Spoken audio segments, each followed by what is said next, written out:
Hi guys, எல்லாத்துக்கும் வணக்கம். நான் உங்கள் கேஎஸ் ஹோம்மேட்லேருந்து பேசுகிறேன்.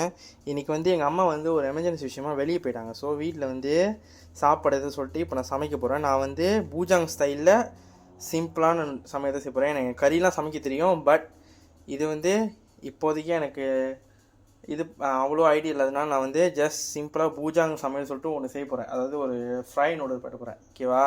இது பேர் ட்ரை நூடுல். நான் சின்தான் இருக்கலாம் அந்த பிராண்ட் நூடுல் எடுத்துக்கிட்டேன். ஸோ இதை நான் ஒரு பொங்குசு ஜஸ்ட் ஆன தண்ணியில் போட்டு அவிச்சு எடுத்துக்கிட்டேன். கீழே தண்ணி எதுவும் சேர்க்க வேணாம். ஜஸ்ட் ஆன தண்ணியிலே நம்ம இதை போட்டு ஊற வச்சு அது இதுமாரி கொலை நேரம் பார்த்தீங்கன்னா நம்பூட் ஆயிடுச்சு. ஸோ இதே ஒரு பொங்குசு, அப்புறம் கடுகு கீரை, அப்புறம் வெங்காயம் நான் சின்ன வெங்காயம் 4 எடுத்துக்கிட்டேன். 4 எடுத்து சின்ன வெட்டிக்கிட்டேன். பூண்டு ஒரு 5 பல்ல இடிச்சுக்கிட்டேன். அப்புறம் ஃபிஷ் கேக்கு, அப்புறம் இங்கே முட்டை 2 நாகட்டு நான் ஒரு நாகட்டை சின்ன சின்னதாக வெட்டிக்கிறேன். ஏன்னா இப்போதைக்கு கொஞ்சம் இதாக இருக்கு சொல்லிட்டு நான் நாகட் போட்டுக்கிறேன். ஓகேவா? ஸோ நாகட் வேணும்னா நீங்கள் கோழி போட்டுக்கலாம்.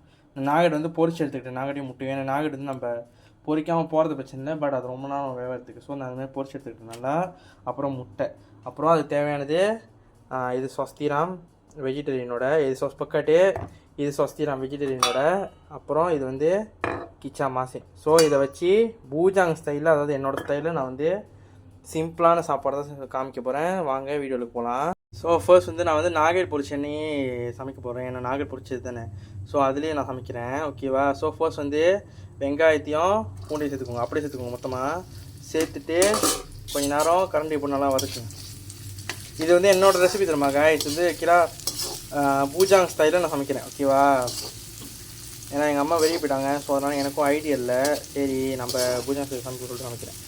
ஓகே, நல்லா போட்டு வதக்கிக்கோங்க இந்த வெங்காயத்தையும் பூண்டையும். ஸோ இதை பாருங்கள் நல்லா வெந்துருச்சு. ஸோ இது நல்லா வெந்ததுக்கப்புறம் நம்ம ஃபிஷ் கேக் சேர்த்துக்குவோம். இது நீங்கள் கவனிச்சுக்கோங்க. நான் முட்டையும் இதையும் போட மாட்டேங்க. ஏன்னா அது நான் பொரிச்சிட்டேன். ஸோ நம்ம அதை போடணும். ஃபிஷ் கேக் நான் பொரிக்கல. அதனால் இது கொஞ்ச நேரத்தில் பொரிங்கன்னு சொல்லிட்டு நான் பொரிக்கிறேன். ஸோ போட்டு நல்லா வதக்கிக்கோங்க. இன்னொன்று காய்ஸ், இந்த ரெசிபி இந்த ஸ்டூடெண்ட்ஸ் யூனிவர்சிட்டி ஸ்டூடெண்ட்ஸ்லாம் இருக்கீங்கன்னா அவங்க கூட செய்யலாம். ஏன்னா இது நீங்கள் சிம்பிள் ரெசிபி தான். கொஞ்ச நேரம் செஞ்சிடலாம். நல்லாவும் இருக்கும் இந்த மீன். ஓகேவா? ஓகே, மீன் நல்லாயிருக்கும். அதனால் நீங்கள் செய்யலாம். அப்புறம் நாகட் வேணான்றவங்க நீங்கள் ஹோடாக் போட்டுக்கலாம். அப்புறம் என்ன போன்லெஸ் சிக்கன் கூட போட்டுக்கலாம். நான் நாகட் போட்டுக்கிட்டேன். ஏன்னா எனக்கு ஹோடாக் அவ்வளோவும் அந்த கோரிங்கை போட்டுக்கிட்டா பிடிக்காது. ஸோ போனாலும் அந்த ஃபிஷ் கேக்கை வேக விடுங்க. ஸோ இப்படி நல்லா பாருங்கள் எண்ணெய் நல்லா பொரிஞ்சு வந்துருச்சு. ஸோ பொரிஞ்சதுக்கப்புறம் ஸ்வஸ்திலாம் கொஞ்சம் சேர்த்துக்கோங்க. சேர்த்துக்கிட்டு அப்புறம் கிச்சா பக்கட் கொஞ்சம் ஓகே போட்டு முதல்ல ஜஸ்ட் கிண்டுங்க. கிண்டிக்கோங்க ஸ்வஸ்திராமும் கிச்சா பக்கடும். ஏன்னா ஸ்வஸ்திராம் கிச்சா பக்கட்டை போட்டு நல்லாயிருக்கும் ஒரு முன்னாடி. ஸோ போட்டு நல்லா கிண்டிட்டு அப்புறம் கிச்சா மாசம் கொஞ்சம் ஊற்றிக்கோங்க. ஓகேவா? கிச்சா மாசம் ஊற்றிக்கோங்க. கேக் சமைச்சு போட்டு 3 நல்லா வதக்கணும். ஓகே,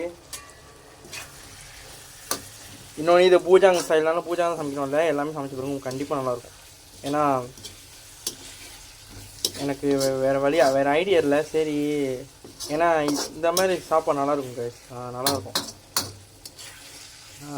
இந்த மாதிரி போட்டு நல்லா கொதிக்க விடணும். கொண்டாட கொதிக்க விட்டுக்கோங்க இந்த பேஸ்ட் இந்த கிச்சா. இன்னொன்று காய்ஸ், இதை கொதிக்கிற மணிக்கு உப்பு கொஞ்சம் சேர்த்துக்கோங்க. நான் காமிக்க மாட்டேன்.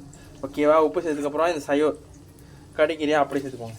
நான் கழுவிட்டு கடிக்கிறிய நஷ்டமாக கழுவிட்டு தான் நான் இதில் போடுறேன். சேர்த்துக்கோங்க. அப்படி துவைக்க போட்டுக்கலாம். ஓகே, நான் கடிக்கிற போட்டு நல்லா கிண்டுங்க. பிறகு நல்லா கொதிச்சிட்ருக்கு. ஸோ யாருக்கெல்லாம் உரப்பு வேணும்னு ஆசைப்பட்றீங்களோ ஊசி மிளகா சேர்த்துக்கோங்க. ஓகேவா? ஊசி மிளகா கொஞ்சம் அப்படி உரப்பு வேணா போட வேணாம். உரப்பு வேணா போட்டுக்கோங்க. இதுக்கெலாம் இந்த மீனாக உரப்பாக சாப்பிட்டு நல்லாயிருக்கும். அதுவும் இதை பெரட்டி இங்கே வேறு மழை பெய்யுது ஜேபியில் மேங்கர் வெட்டிகிட்டு இருக்கு. மழை பெய்ய போகுது. இந்த மாதிரி பெரட்டி ஒரு தேவோட கோப்பி கலக்கி குடிச்சிங்கன்னா அப்படி தான் வச்சுருக்கோம். இதெல்லாம் ஒருலாம் தனி ருசி. இதெல்லாம் பூஜாங் நாங்கள் நிறையா ட்ரை பண்ணிட்டோம். தான் எங்களுக்கு இந்த மாதிரி சாப்பிட பிடிக்கும். ஸோ பாருங்கள் இப்படி நல்லா போட்டு கொதி வந்ததுக்கப்புறம் லாஸ்ட்டாக இந்த மீனியை கொட்டிடுங்க. அப்படி நான் மீன் மூலம் சொன்னேன், நீங்கள் சுடுத்தாலாம் போடுவோம், வைக்க வேணாம். ஏன்னா ரொம்ப அப்படி கொலன்னு ஆயிரும். நீங்கள் ஜஸ்ட் பச்சை தண்ணியில் அந்த மீனை உடச்சி போட்டு ஒரு 5-5 நிமிஷம் விட்டாலே அது சொந்தமாகவே இதாயிரும், லம்பூட்டாயிரும். ஸோ போட்டு கிண்டிக்கோங்க மீன். இதோ பாருங்கள் ஐஸ் நல்லா கிளறிக்க பாருங்கள். நல்லா வதக்கிட்ட பாருங்கள், கலர் மாறிடுச்சு.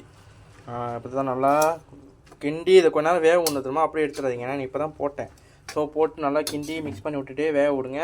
பட் வேக ஒரு மணிக்கு கையோட இந்த முட்டையை நகட்டி போட்டுக்கோங்க மாதிரி. அப்போ அது அதோட மிக்ஸ் ஆகிடும் அந்த ராஸ்ட்டு தான். ஸோ போட்டு லாஸ்ட்டாக ஒரு வாட்டி எல்லாத்தையும் கிண்டிடுங்க. ஏன்னா நம்ம சப்பாத்தி ஆக்கணும்ல, சப்பாத்தி ஆக்கினா தான் நாகர் முட்டைலாம் போய் எல்லாத்தையும் ஏன்னா நான் தனியாக பொரிச்சு எடுத்துக்கிட்டேன். ஸோ நல்லா சப்பாத்தியாக கிண்டி. ஸோ அவ்வளோதான் காய்ஸ், நம்மளோட ட்ரை ஃப்ரைட் நூடுல் வந்து சேஃப் ஆகிடுச்சு. ஸோ இதுக்கப்புறம் நீங்கள் வந்து இந்த மாதிரி ஒரு மங்களை சர்வ் பண்ணி சாப்பிட்ற வேலை மட்டும்தான். ஸோ இந்த வீடியோ யார் யாருக்கெல்லாம் பிடிச்சிருச்சோ மறந்துடாமல் நம்மளோட கேஎஸ் உங்கள்கிட்ட ஃபாலோ பண்ணி லைக் பண்ணி ஷேர் பண்ணி ரீபோஸ்ட் பண்ண மறந்துடாதீங்க. இந்த வீடியோ எல்லாத்துக்கும் சேரட்டும். இந்த ரெசிப்பியை கண்டிப்பாக நீங்கள் ட்ரை பண்ணுங்கள். இது வந்து பூஜாங் சாரோட ஃபுட். கண்டிப்பாக ட்ரை பண்ணுங்கள், உங்களுக்கு கண்டிப்பாக பிடிக்கும். தேங்க்யூ.